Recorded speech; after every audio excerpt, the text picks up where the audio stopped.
The Psychology of Money by Morgan Housel explores how our attitudes, behaviors, and emotions shape our financial decisions more than raw knowledge or intelligence. Rather than giving traditional personal finance advice, the book offers timeless lessons about money through storytelling and behavioral insight. Here's a long-form summary of its core ideas. 1. Money is more about behavior than math. Housel emphasizes that managing money isn't about being the smartest, it's about controlling your behavior. Emotions like fear, greed, and ego often override logic, making money decisions deeply personal and psychological. 2. The role of luck and risk.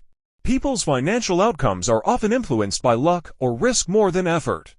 Success might result from fortunate timing, while failure might come despite good decisions.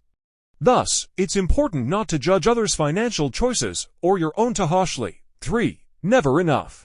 Housel warns against the trap of always chasing more. Without a sense of enough, even great wealth can feel inadequate. Defining what is enough for you helps prevent reckless financial behavior and increases contentment. 4. Compounding is powerful. Small, consistent gains over time, like Warren Buffett's investing style, lead to extraordinary results due to compounding.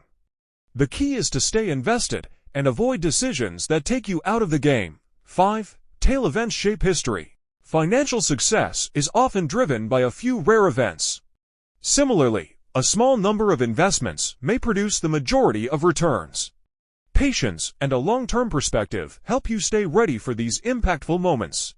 6. Wealth versus riches. Being rich is having a high income. Being wealthy is having the freedom and time bought by saved money. True wealth is what you don't see, money that hasn't been spent. Saving, therefore, is more powerful than spending. 7. Save for flexibility and control. Money gives you options, freedom, and control over your time. Housel argues that this is the greatest dividend money can pay, not luxury or status, but independence. 8. Reasonable greater than rational. You don't need to be perfectly rational with your money. Being reasonably consistent and avoiding major mistakes is often more sustainable than trying to be perfectly optimal with every decision. 9. People play different games. Financial goals vary from person to person. What works for one investor, for example, a day trader, might not work for another, for example, a retiree. Understanding your own goals helps avoid harmful comparisons and choices based on someone else's strategy. 10. You change over time. Your financial goals and risk tolerance will evolve. What feels right today might not tomorrow. Housel encourages a mindset that adapts to change, acknowledging that planning is important, but so is flexibility. 11. Beware of narratives. People love stories, and financial media often feeds appealing, but misleading ones. Housel advises being cautious about trends, hype, and overly simplistic explanations of market behavior. 12. The importance of humility. Financial success often involves acknowledging what you don't know. Accepting uncertainty and focusing on resilience can protect against market volatility and personal overconfidence. 13. Avoiding financial ruin matters more than maximizing returns.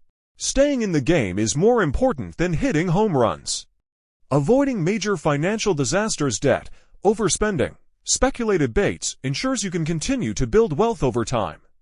Conclusion. Personal finance is deeply personal. Housel concludes that success with money comes from understanding your own values, goals, and emotional triggers, not from following universal rules. The key is to align your financial life with what makes you feel secure and fulfilled.